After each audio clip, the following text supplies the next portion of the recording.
pleasure, Mariana. I got to speak to you for your last I previous remember two you. seasons. How are you, Nancy? Great. How are you? Good. Well, I had a chance to check out quite a few of your new episodes, and I'm sensing a little bit of different vibe. You're like so much more hardcore hands-on. Maybe that's why the title. Yeah, I would say that this is definitely my favorite 10, a combination of 10 episodes that we put together so far. It was very personal for me, this one. Many episodes, many of the journeys we made, many of the adventures and the moments we lived were very personal for many different reasons. I mean, one of which was the last episode we were filming. We got stuck in a military coup in Africa. And again, it got very personal very fast. So I think this is it's a special 10 films I'm very proud of. Now, one of the shocking episodes was the body parts. I mean, the previous season, you left us at shock. Mhm. Um, With of the what organ. we got to learn about the organ donors, and I didn't know there could be such thing as more after death. It's Mhm. super scary. It was while investigating the organs investigation, we found out that there's actually more, like other parts of your body that when you die, nobody knows what happens to them, or a lot of people that a lot of those body parts actually end up on the black market. And we started looking into it, and it took us on a journey into a world that we had no idea existed. I mean, we went with grave diggers into the cemetery at night as they're digging out bones to sell on the black market. We spent time with a funeral director who was, showing us like little pieces of body parts, including a human brain that he had on a pen that he carried around. And he was, told us just how easy it is once you die, before a body is cremated or before parts of your body are sent out to medical or research facilities, how easy, or tissue banks, how easy it is to actually take some of those body parts. They're out there in the black market. There's wallets being sold made out of skin for $2,500. There's uterus and the craziest things that we found. And the people that are doing these, that are selling and stealing and also buying these products, is sort of mind blowing. It's unbelievable. And now it makes me reconsider if I want to continue being an organ donor. It's interesting. I think organ donation is important, as we know, and as I found out from my previous investigations. When you know that 17 Americans every day are dying because they don't have the organs that they need to keep living, I continue being an organ donor, but it raises a lot of questions about what happens to people when they die. I think it's 2 million Americans that die every day, and our bodies either go to a funeral home and they're either given out as donations for universities or tissue banks, or they go and are cremated or buried. And we think that that's it. That's the end. You have a choice in what happens to your body after you die, but that's just, as we learned, not the case. But we did speak to somebody who's terminally ill and who's done a lot of research and found out what she wanted to do with her body. And I think that if we do our research and think about it, because most people, it's a subject matter that's sort of taboo. Nobody wants to think about death and what happens to their bodies after they die.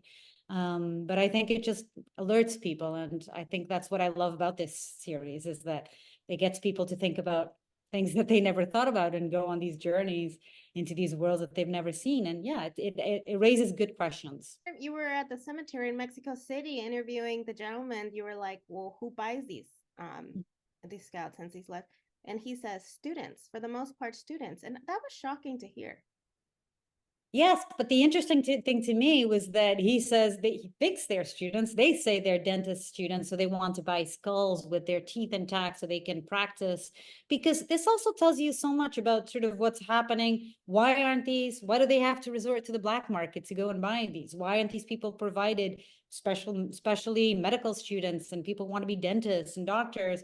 Why aren't people, and that is not just happening in Mexico, but here in the US as well. Why aren't we giving people the resources they need to study? And in general, yeah. But the interesting thing to me about that scene was that they actually told us, they told us they're students, but we don't know. And we found out that there's a huge market for Santeria as well.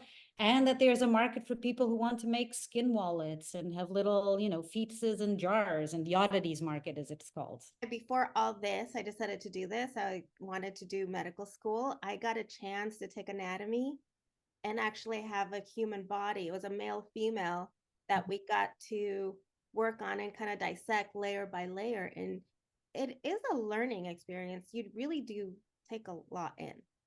You do. And it's not for everyone. The funeral director we interviewed, when I asked him, like, why do you do this job? Because, yeah, what takes a person to do this kind of a job? And he said, because nobody else does it. And I'm the kind of person that has never been squirmish. I'm fascinated by human bodies. But again, what was troubling to him was how easy it was to steal one of these parts and then sell it for thousands of dollars. That's right. Well, moving on to a little bit other episodes, there's one where you get to go to your motherland. I do, to Portugal, and to share some secrets about my teenage years. It is. We did an episode, it was about hash. So it's a drug that it's incredibly popular all around Europe. It comes from the marijuana plant as well, but instead of it being the flower like marijuana, it comes from the resin glands, the trichomes. And again, it's sort of the starter drug for everyone, for most people in Europe. I certainly, when I was a teenager in Europe, grew up, and that was the first drug that most of us teenagers tried in Europe. And it's a joint, you roll it up much like marijuana. And I went to sort of our secret place in my hometown where I grew up with my best friend and my cousin, and we rolled the joint and smoked it because it's been decriminalized in Portugal since 2001. But it's sort of it I remember being in that spot many years ago and having people smoke hash around me and always wanting to know, where does it come from? Who's producing it? How is it trafficked? Because the trafficking, obviously, in the producing of it is still illegal. And now that I have the perfect job, wait, I can do this. I can go out and investigate this trade. And then we went on a wild journey all the way to the Rif Mountains in Morocco and through southern Spain and back to Portugal. And it was really fascinating. There was also the one about the counterfeit pharmaceuticals. That is shocking. It is. It is shocking when you find out that 20 million Americans can't afford their medications and have to buy them on the black market. It's shocking. And it's one of those sort of issues that, I always want to find stories where I'm not blaming others, but we're looking at ourselves and seeing what we could be doing better. And in this case, I mean, we have failed. The government, our government has failed Americans, and you have Americans that are dying because of our broken healthcare system. And when, the legal system doesn't work, people, again, have to resort to black markets. And so it took us on a wild journey from, secretive labs in Mexico to India, because there's something like 40,000 online pharmacies that Americans visit on a daily basis to go and procure their medication. And a lot of those medications actually come from underground labs in India as well. So we went on a wild ride to Mexico, India, and then back here into the United States and seeing how people are getting their cheaper medication. Well, people need to watch because you also go to DC and get some answers. So that is a very good sit down conversation you have that people need to watch. And another shocking one, gambling right here in our backyard, LA. Crazy. So many. Crazy. I mean, poker rooms in Beverly Hills, high rises in LA, an underground dice game in New York. It's a multi-billion-dollar business of illegal gambling, and it's happening all around us, and people have no idea. Exactly. Well, thank you so much, Mariana. Like I always say, you've got those big ovaries that men got nothing on.